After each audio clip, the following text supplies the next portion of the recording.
Ukraine attacks Russia's air base in Ryazan and missile carrier port in Novorossiysk. Russia sends a general to Kursk region amid North Korean troops' complaints.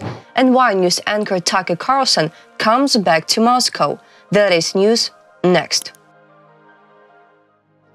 The Dagelovo air base in Ryazan and the port in Novorossiysk, Krasnodar Krai of Russia, were attacked, according to Andriy Kovalenko, head of the Center for Countering Disinformation at the National Security and Defense Council. Ryazan strikes on the Dagelovo air base, one of the key air bases of the Russian strategic aviation, the message reads.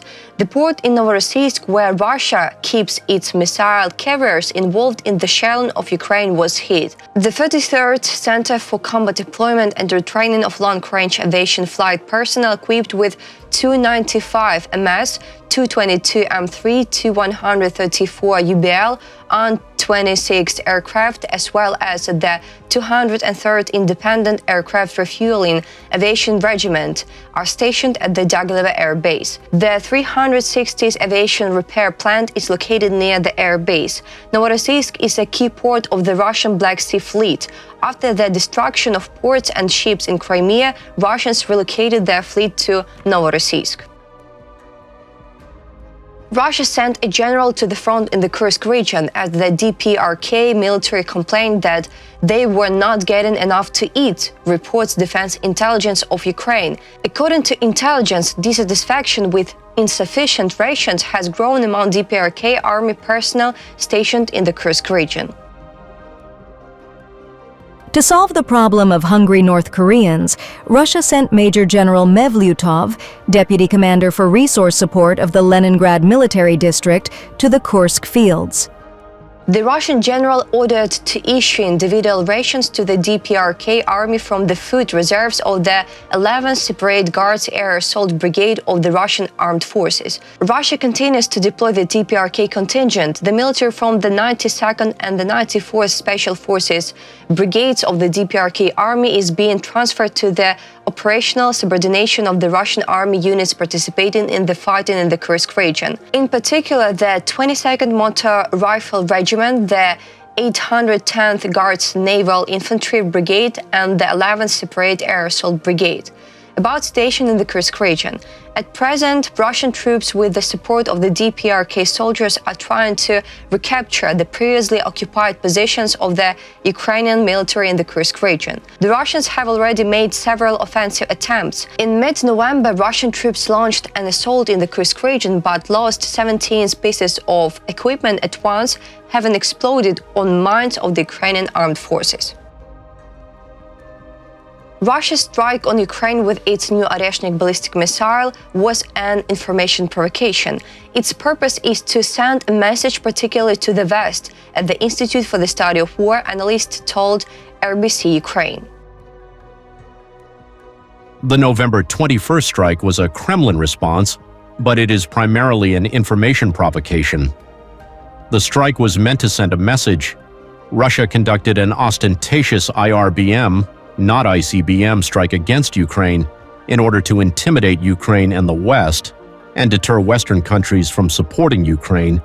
The ISW recalled that Russian President dictator Vladimir Putin has explicitly threatened to attack Western countries that support Ukraine's intention to strike deep into Russian territory. They linked the Oreshnik strike to Moscow's nuclear capabilities. According to analysts, such steps are an intensification of Russia's information operation, in which Moscow is trying to deter Western military support for Ukraine through explicit threats and constant reminders of nuclear weapons. Putin's November 21st rhetoric is consistent with prior official Kremlin statements defining red lines that the Kremlin has attempted to use to deter Western states from supporting Ukraine. NATO partners have positively received Kyiv's request for a substantial number of air defense systems to safeguard nuclear and other critical infrastructure, reported by NATO Secretary-General Mark Rutte in a comment to journalists, as reported by European Pravda correspondent from Brussels. About details, Rutte confirmed that this issue was central to the meeting of the NATO-Ukraine Council on the evening of Tuesday, the 3rd of December. We discussed what we can do collectively to make sure that Ukraine has the air defense it needs to protect its critical infrastructure.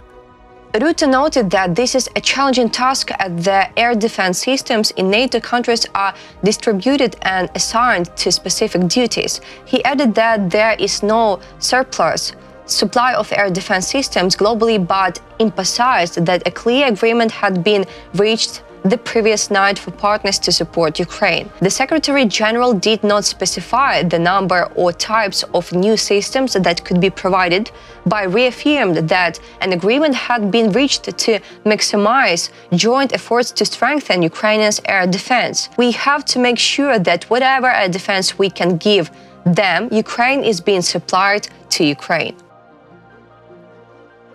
German Foreign Minister Annalena Baerbock said that the German military could be involved in maintaining peace in Ukraine, according to the Berliner Zeitung. According to her, this is possible if a ceasefire is reached between Ukraine and Russia. This issue was raised during the NATO meeting in Brussels.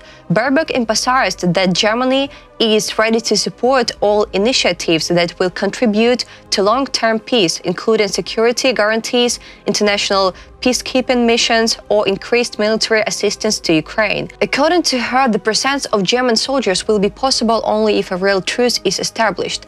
A similar initiative was previously discussed by the new EU High Representative for Foreign Affairs and Security Policy Kaja Kallas. She named the military of European countries that are ready to discuss the possibility of deploying their contingents to ensure peace in Ukraine as potential participants in such peacekeeping missions. This summer, French President Emmanuel Macron also suggested that NATO forces could be used to support Ukraine. Although this sparked a broad discussion among the allies, it was not about direct participation in combat, but about the work of military structures. At that time, Lithuania, Latvia, Estonia, and Canada declared their readiness to discuss the details of this proposal. The idea of involving European troops is likely to be included in Trump's plan. The Telegraph wrote that he may call on the European Union and the United Kingdom to send their military to secure a buffer zone between Ukraine and Russia along the demarcation line if a truce is reached. Tucker Carlson, political commentator and former Fox News anchor, has returned to Moscow, announcing an upcoming interview with Russian Foreign Minister Sergei Lavrov, reported by Carlson on X Twitter. About details, Carlson stated that the interview with Lavrov will be able very soon. He noted that Lavrov is the world's longest-serving foreign minister. We came back to Moscow yesterday to interview the Foreign Minister of Russia, Sergei Lavrov. Carlson claimed he spoke with Lavrov to present the Russian perspective on the full-scale war Russia has been waging against Ukraine since February 2022. He criticized the Biden administration policy on the war, accusing it of bringing the US ever closer to a nuclear conflict with Russia and reiterating Kremlin narratives. He denounced President Joe Biden's recent decision to allow Ukraine to use US-made weapons against Russian territory, arguing that this move has brought the US closer to nuclear war than any time in history. That's all for today. Thanks for watching this video. Like and subscribe.